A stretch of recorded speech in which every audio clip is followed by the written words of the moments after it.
welcome to episode 50 of the Zines and Roger Crochet vlogcast. My name is Rosina and I am a crochet designer and all-round crochet enthusiast. I hope you've got a cup of tea and you're crochet or knitting or sewing or whatever it is you're doing so that you can sit down and have a chat with me for a bit. Beautiful out there. It's such a lovely spring day, a proper spring day. The sun is shining and I should probably really go out there and enjoy it a little bit, but I got stuff to do so I can't. I'll just look out the window every now and again and admire it. Right, I hope you're okay. I'm alright. I'm just trying to get this done because I'm nearly at the end. It's a crochet cowl and I'll talk about it in a minute, but I thought I would first of all do some updates and stuff, just some news. I'll stop doing this because I can't look at you. Look and do that at the same time. It's fiddly because it's 4-ply and stuff. This time last week I was in Edinburgh. I cannot believe where that time has gone. It has flown by. But if you want to find out about the Edinburgh Yarn Festival, then there's a separate video to watch for that. So I won't talk about it in great detail here. It is just sort of about how I felt about the event and what I bought and what I might make with the stuff I bought. There's no vlog footage because I didn't even think to record any, and I took very few photographs when I was there because I just forgot. So sorry about that. I'm not one of those, I don't find vlogging on the move a natural thing, and you feel like a little bit of an idiot stood there talking to your phone in public. It's alright sitting in my front room, don't mind doing that because nobody can see, but in public, no, that's not my cup of tea. So that's up and ready to watch if you want to watch it. What else? I've set up a separate Instagram account for the hook side of things. You know, I've mentioned hooks in the past. Well, we're going to give it a go and sell some. Here's one, a turned hook. We're going to sell turned and whittled hooks. This is a turned one. And the Instagram account has been set up so that you can follow it. If you could follow it, that would mean a lot. We need lots of support. It's funny starting again from scratch though. I started Instagram maybe in 2015 and it's taken 4 years of learning how to photograph stuff in a nice way, talk to people without feeling silly. I used to feel really awkward about talking to people I didn't know, but they're no longer strangers. They're I consider them friends, so that's good. But starting again from scratch is very peculiar. So I will leave the link in the show notes. So if you could click on that and give us a follow, that would be brilliant. Thank you. I'm hoping that the pictures will be good. There'll be pictures of the hooks that we make and also the process. I really want to record how they're made, so you can see all the ins and outs of it. So I need to take more pictures. I'm going to run out soon. There's only a few pictures on there, but there will be more. So watch this space for that. What else do you need to watch this space for? More crochet and stuff, I suppose. I haven't got any patterns that are going to be released anytime soon, but there's lots of them in progress. I think the next one to be released will be probably wrist warmers and hinterland. So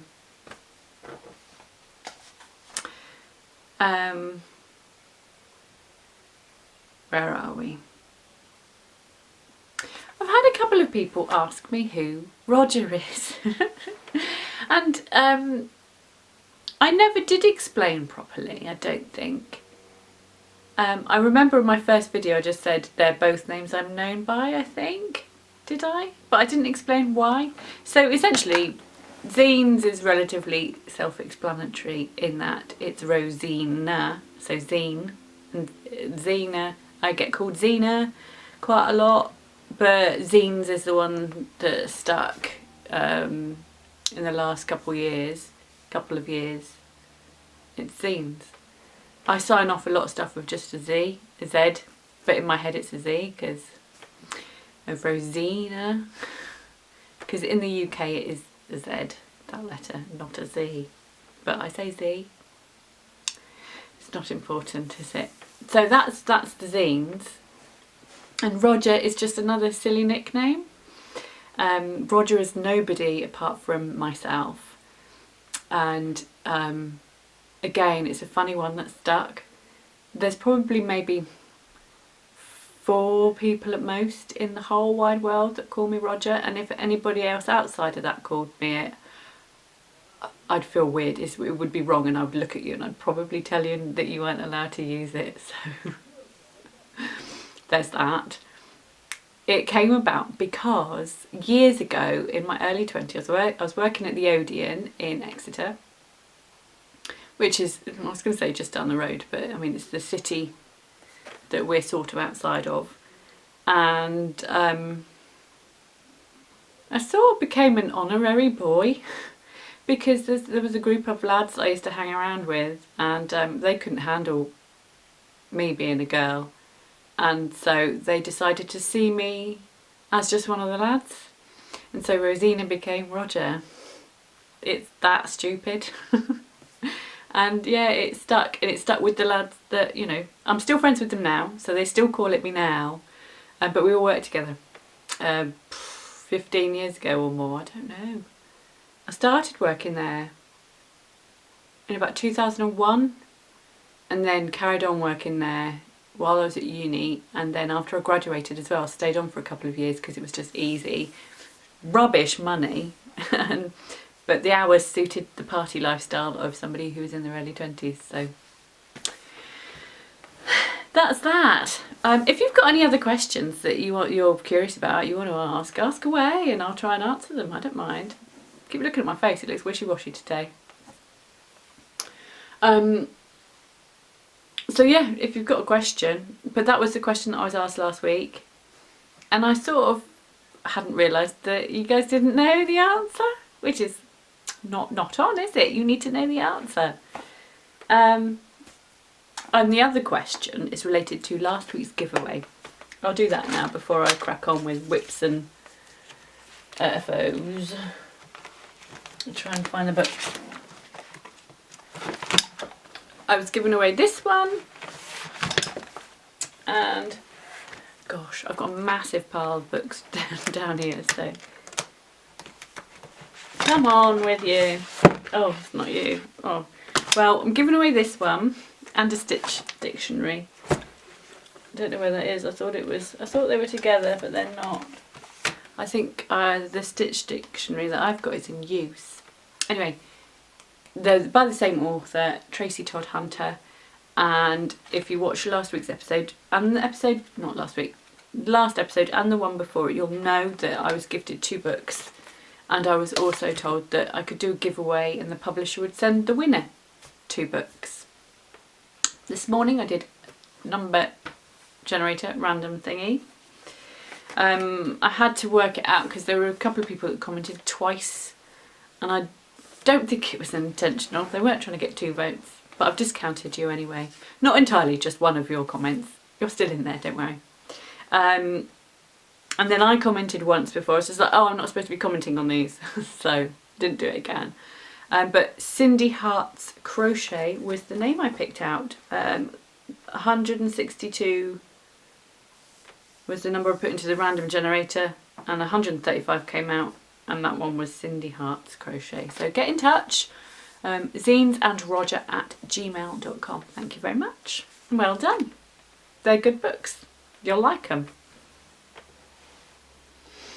Oh, yeah, my favourite stitch.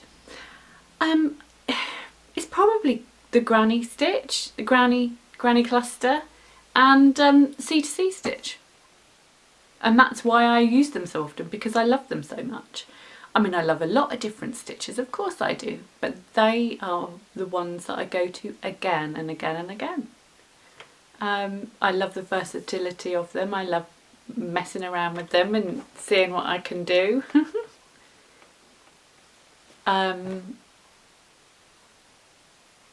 Yeah, I think although they're very traditional stitches, it doesn't mean to say that you have to do traditional things with them. You can chop and change it and make different interesting things. Although I love the traditional as well. But I love all sorts. I mean, there's so many stitches I love and think are stunning. I don't like anything too frou-frou or fancy. Like, I can tell you a secret, and that secret is I don't like the virus shawl. I don't like that style of stitch. It's not my favourite. And I'll never make a virus shawl because I just don't like it. So anything, yeah, too overly fussy. I'm quite sort of a no-nonsense person in general anyway, so anything that's fussy doesn't get my vote. So yeah, Granny and the C2C. And when I say Granny, I mean 3 treble stitches, 3 US double stitches in clusters. When I say granny squares, I mean a square of those clusters. I don't understand why people call other squares made of different stitches granny squares, because they're not. They're not granny squares. There's no granny stitch. There's not a granny stitch in sight. Honestly. But the granny cowl has no rules, so I have to accept those when I see them pop up on the feed, even if they're beautiful. I still find it really painful. It's not a granny square, but it's beautiful, so like. When I say the pop up on the feed, I mean the granny cowl hashtag that I've got going on Instagram at the minute. How is your granny going? Are you making anything granny for the cowl? There's a good couple of weeks left, so you've got loads of time. You can make a little granny project, a big granny project. I don't care. I just really like it if you took part and just had a go. But obviously no pressure. If you don't want to, fine by me as well. I'm not going to come knocking at your door just because you're like, I don't like the granny stitch. Each to their own. Right, I can see I've reached for my crochet. I may as well start talking about it. How long has it been?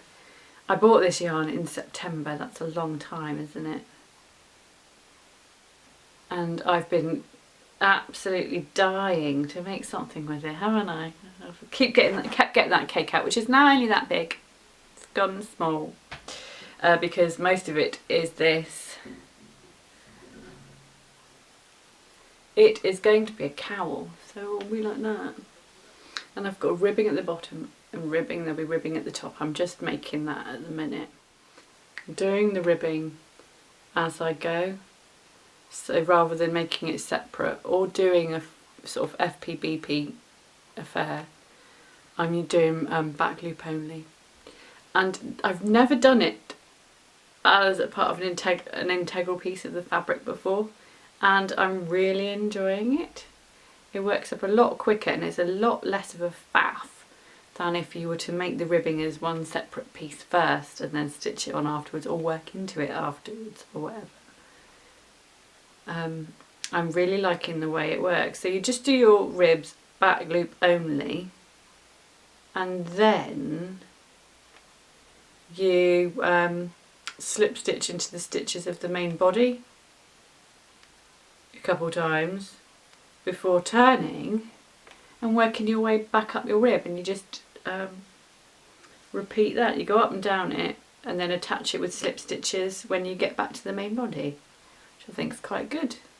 I followed a YouTube tutorial by Tony from TL Yarn Crafts because she's got a YouTube channel, and it was a jolly good tutorial. I suppose I ought to link it actually, I'll show you.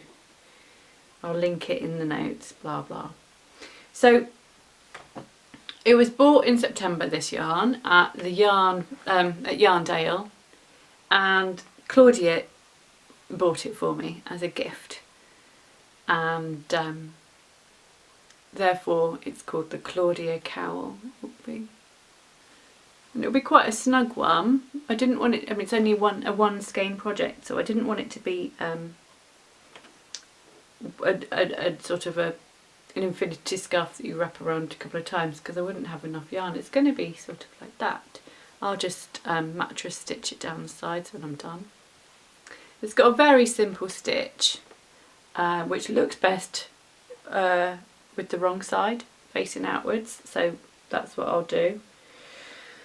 And I'm going to write down the pattern and stuff like that. I'll do it eventually. Do you like it?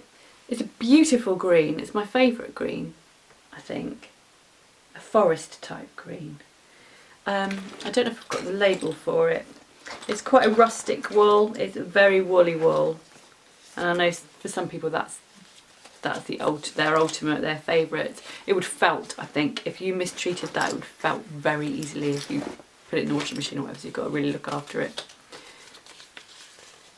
Dalton border Leicester.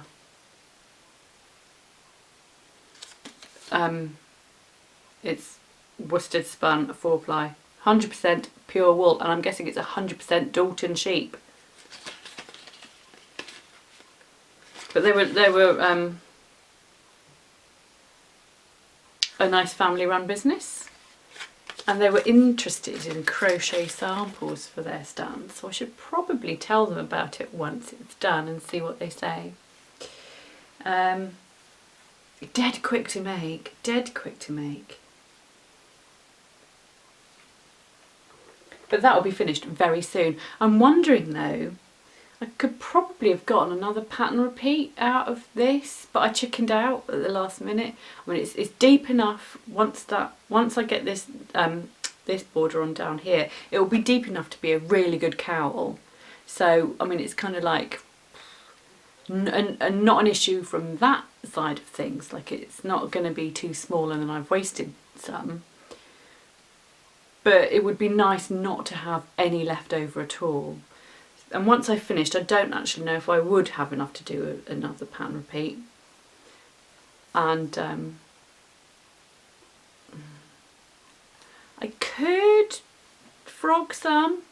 I could frog this and then just reattach the yarn and do 2 more rows and see how I go. But I don't know if I'm ready to do that much frogging yet. I'm not sure how well this yarn would frog either. We'll see. What else am I working on? I'm working on a chunky version of Hinterland because I want to make it before I release the pattern, so I can see what it's like worked up in a chunky yarn. Because I think the original is Aran weight. I've lost my hook, that's what I'm looking around for. It's this. I bought it because it was on offer. It's £2.79 instead of £5.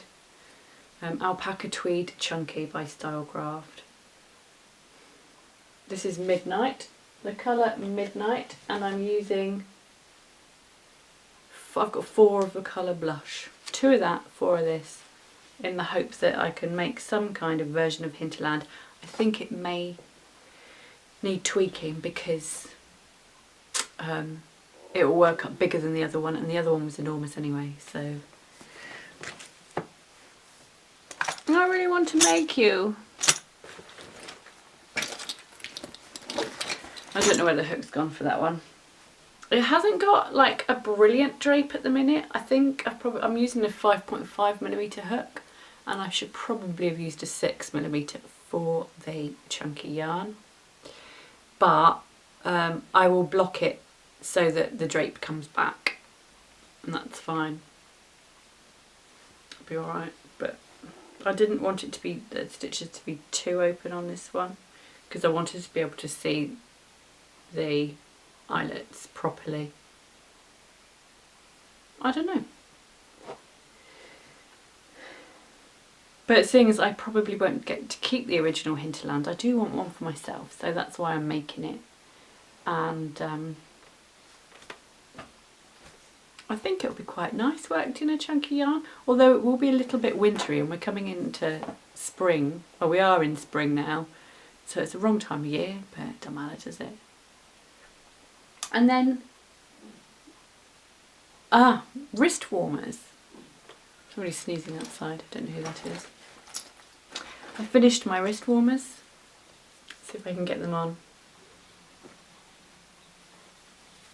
Sorry if you can hear, well, I'm not sorry if you can hear that noise, it's only noise. It's not disturbing me that much, so it's probably not disturbing you.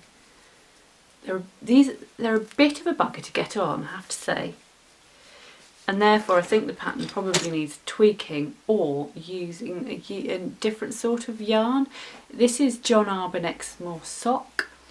It's a 3-ply apparently. I thought it was a 2-ply, but it's a 3-ply. And they fit when they're on, but they're a struggle to get on. There's not much give in the yarn. So I'm not sure it's going to be suitable to recommend as wrist warmer yarn. It depends on how quickly you want to put them on, because once they're on, they're perfectly alright. I think they're a little bit stretched across here, and I think blocking will make a huge difference. I haven't blocked them, I haven't washed them, and I was fondling socks at the weekend made by the Exmoor sock, and the yarn of the socks was much softer than these gloves, mitts, wrist warmers, call them what you will. And I think, and I was talking about it with Sonia who works at John Arbon, and she reckons that if I were to wash these they would soften loads. So I probably should do that, and I haven't done that. I can't remember what the colours are called. I'm really sorry. Give me a shout if you want to know the colours. I can tell you that one is slightly more scruffy than the other. This one is slightly scruffy because I frogged it at least 4 times, whereas this one was worked up quick as a flash after I'd established how I was gonna make them work, because my increases I was not happy with time and time again. And then finally I managed to work it out so that I was happy with them. And this was like the day before I flew out to Edinburgh, and I really wanted to, sorry, itchy head, really wanted to make them for Edinburgh. So there's a bit of a panic. But I really like them. But are they compatible with the yarn? I don't know. Am I being too fussy? As somebody, if you're going to pay for the pattern and make them, would you be really cross if then you spent an extra 2 minutes putting them on? There's no real like bounce to them. They are sturdy. Therefore, I'm making them again. It's interesting. I'll wash them and see how that goes, because those socks, like I say, were beautifully soft compared to those. They're still a very rustic wool, but comparatively they were much nicer. So I'll have to see if it makes a change, or whether or not it's knit versus crochet, and the crochet doesn't have that stretch that knitting gives. That might well be it, and you just have to kind of lump it and realise that actually it's not compatible with that yarn you've chosen. So I'm making it in something different. The main colour is 60% merino, 20% yak and 20% silk. Now unfortunately I haven't done any research, and I don't know if any of these things are suitable for gloves, whether or not once they stretch if they've got any ping back, I don't know. But I know that already from just popping that on my wrist there's a lot more bounce, and they'll be easier to get on, and the stitch definition is really good. I got the main colour is from Ginger Twist Studio, because I wanted to have a proper EYF souvenir, and Ginger Twist Studio is in Edinburgh. I've been to it, went to it last year, never bought anything in the actual shop. So I thought I would rectify that this year by making a purchase at the festival. And then this is, and I've mentioned this already in the Edinburgh Yarn Festival video, this is Vicky Brown Designs mini in a neon pink. But I have not done anything since I got off the plane. This was my plane crochet from last Sunday. And I really must do some more, because I think I'm going to fall in love with this colourway. Really do. Right, is that everything? Not quite, is it? So you can't really tell because it's just this bit in the video right now. But I do have a granny square tie. I love it. I love it, and I'm so pleased I made it. I think it's bonkers, but I love it. I also think that it takes way too long to ever make one again. I didn't read the instructions before I started, and I just thought, oh, it's just sort of 15 granny squares, no bother. And I forgot all about the length of actual tie you had to make as well. I just thought 15 granny squares, bish bash bosh, sew them together, job done. I, for some reason, thought that maybe I could make it elastic and then just stick the tie bit there and have a fake tie. And then when I realised that actually no, the pattern was a real tie, I kind of went, oh, I'll just do it. I'll follow the pattern. I'll just make it as it is. It won't take that long. It took forever. 4-ply yarn, all of those rows, and it says, I don't know, crochet for 10 inches. And I thought, oh, so it is a fake tie then, because 10 inches isn't very much. And then you decrease, and I was like, oh, okay, that won't take very long. And then it says, now you've decreased by 4 stitches, crochet for another 38 inches. I didn't read that bit. What a numpty. It's not the world's most fun crochet to do, so you don't want to do it, and therefore it takes longer. You'll see, and I showed you this book last episode, the Woman's Day book of Granny Squares and Other Carry Along Crochet. I don't know what carry along crochet is. It looks like it's, yeah, in conjunction with Woman's Day magazine. I don't know what that is. I think it's a US magazine. Judging from the terminology, this is a US book. But last episode I said, shall I make this tie? Ha ha ha ha ha. Semi-joking. But lots of people said, yeah, go on, make it. And so I thought, sod it, I will. And I know a couple of people asked for a tutorial as well, but because it's somebody else's pattern, I don't like doing other people's patterns in tutorials. I don't think it's fair. I don't think it's right. It's probably not allowed, is it? I don't know, unless you get permission. I don't know who designed this tie, other than its associations with the magazine. I haven't actually read the beginning to say if it might be... Oh, Jane Arnold. Oh no, it's a photograph. I don't think there's any names attached to the designs. It's a whole book on granny squares. And obviously I bought it because I did the granny cowl last year and I'm doing the granny cowl this year. So, hang on. Here's what it looks like when I'm wearing it. You might have seen the photographs that I posted I posted a picture on Instagram and then some on my blog for the Edinburgh Yarn Festival video. What do you reckon?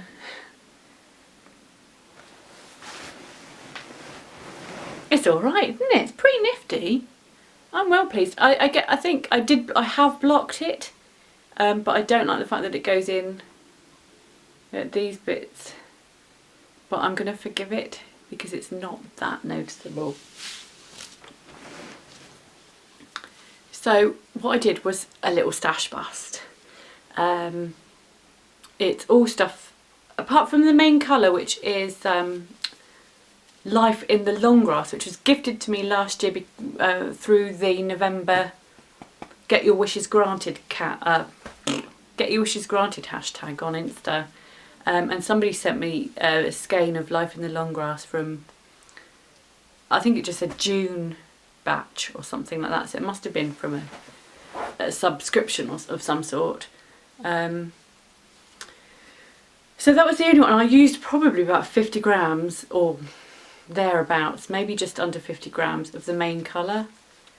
And then each of these was just, you know, less than that, bits and bobs. That neon I used in Rapture, and it's from Countess Ablaze. And the next colour was, I think it's Galactic or Midnight Rave by Somerset Yarns. And then there's Hand Dyed by Kate around the outside, who is no longer dyeing yarn, I believe. But they're all 4-ply. And it was actually really nice to just work up some grannies. Really simple, really nice and fun to do. Sewing them together wasn't too much of a chore. And let me undo it.